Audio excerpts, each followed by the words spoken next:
ഡെങ്കിപ്പനി അടക്കമുള്ള പകർച്ചവ്യാധികൾക്കെതിരെ മുൻകരുതലുമായി Muscat municipality Aedes കൊതുകിന്റെ നിയന്ത്രണത്തിന് ചുമതലയുള്ള ടാസ്ക് ഫോഴ്സ് പ്രവർത്തനങ്ങൾ അവലോകനം ചെയ്യാൻ യോഗം ചേർന്നു.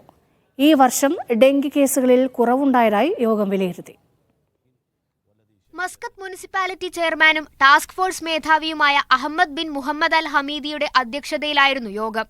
2023-2024 കാലയളവിലെ ഈഡിസ് കൊതുകിനെ നിയന്ത്രിക്കുന്നതിനുള്ള എക്സിക്യൂട്ടീവ് പ്ലാനിന്റെ ഫലങ്ങൾ യോഗം ചർച്ച ചെയ്തു. 2024-2025 വർഷത്തേക്കുള്ള പദ്ധതിയുടെ രൂപരേഖയും തയ്യാറാക്കി. ഡെങ്കിപ്പനി കേസുകളിൽ 93% കുറവുണ്ടായതായി യോഗം വിലയിരുത്തി.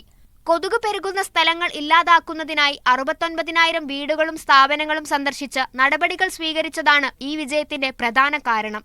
മസ്കത്ത് ഗവർണറേറ്റിലെ 84 ചതുരശ്ര കിലോമീറ്റർ വിസ്തൃതിയുള്ള 266 സ്ഥിരമായ ചതുപ്പ് പ്രദേശങ്ങൾ പ്രധാന കൊതുക് പ്രജനന കേന്ദ്രങ്ങളായി കണ്ടെത്തിയിരുന്നു. ഈ മേഖലകളിലും കാര്യക്ഷമമായ പ്രവർത്തനങ്ങൾ നടത്താനായതായും കൊതുകിന്റെ വ്യാപനത്തെ ചെറുക്കാനായി. കീടനാശിനികൾ ഉപയോഗിക്കാതെ തന്നെ കൊതുകുകളെ നിയന്ത്രിക്കാൻ ഇലക്ട്രോണിക്, നോൺ ഇലക്ട്രോണിക് കെണികൾ പാർക്കുകളിൽ സ്ഥാപിക്കും. മറ്റു രാജ്യങ്ങളുടെ വൈദഗ്ധ്യം പ്രയോജനപ്പെടുത്തിയ കീടനിയന്ത്രണ ഉദ്യോഗസ്ഥർക്ക് പരിശീലനം നൽകാനും യോഗത്തിൽ തീരുമാനമായി. Media 1 Muscat.